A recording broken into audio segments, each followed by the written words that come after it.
Snima, ok. Tokrat imam pa možnost, da vam od zelo blizu pokažem tole vrtno savnico, ki ima spet eno individualno, zelo posebno, unikatno zasnovo. Tukaj noter imamo v L postavljeno vrtno savno, to je tisti naš ful upevan izdelek zadnje čase. Savne so ful lepe, da ne boste pozabili, pa tudi dobro so narejene.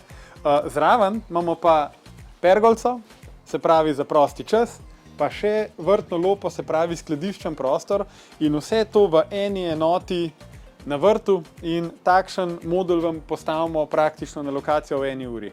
Zdaj pa par besed o tej savnici, da ne bom samo kazal lepih slik pa videov, še malo tehnike. V bistvu savna je narejena ročno v naši delavnici. Debelina stene skupaj je 15 cm, to pomeni, da zunaj ne more biti toliko mraz, da se ne bi savna normalno segrela. By the way, segreje se cirka v 25 minutah na tisto delovno temperaturo. Uporabljamo les trepetliko, se pravi, to je les, ki je v prvi kvaliteti posebej predviden za izdelavo saven, se pravi, se ne trstiči, nima grč, ki bi izpadale, nima smole, ki bi ven tekla, ampak je dejansko čist, gladek, nežen in se normalno lahko na klop usedete, uležete in ste brez skrbi, da bo po telesu kje kakšna trska. Peč uporabljamo, to je finska peč, by the way, oziroma je finska savna v kompletu.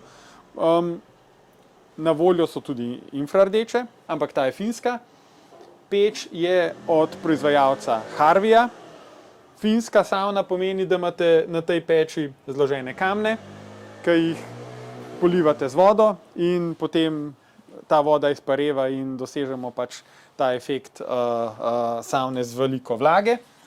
Noter imamo tudi vključeno tako full lušno LED lučko, ki jo lahko upravljate na dimer, opcijsko lahko tudi LED lučke damo pod klopi, tako da imate dvojno osvetlitev.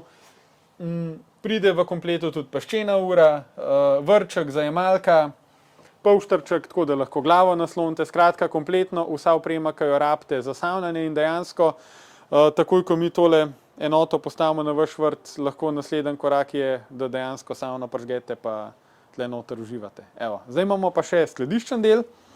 Hiška je dovolj velika, no, da tudi tale skladiščen del še vedno ostaja zelo uporaben. Noter so, tako kot ponavadi, kolesa, smuči, vrtna oprema, kosilnica, skratka tiste najbolj nujne stvari. Imamo pa tudi tukaj vso elektroniko, tudi za savno.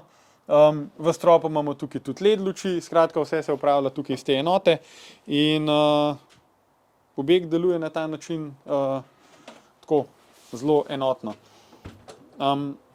Naj ponovno poudarim, da je možno tudi zunanjo fasado zbirati, ne samo macesen, tudi omet. V Black Edition dizajnu tudi lahko, se pravi, kakšne antracit, kompaktne plošče ali prefa pločevina. Skratka, s tem layoutom se da kar veliko pošpilati. Zdaj pa mislim, da sem vam povedal te glavne stvari, pa a me ne bo snimala, ko se bom slačil, ne? Grem probat tole zadevo.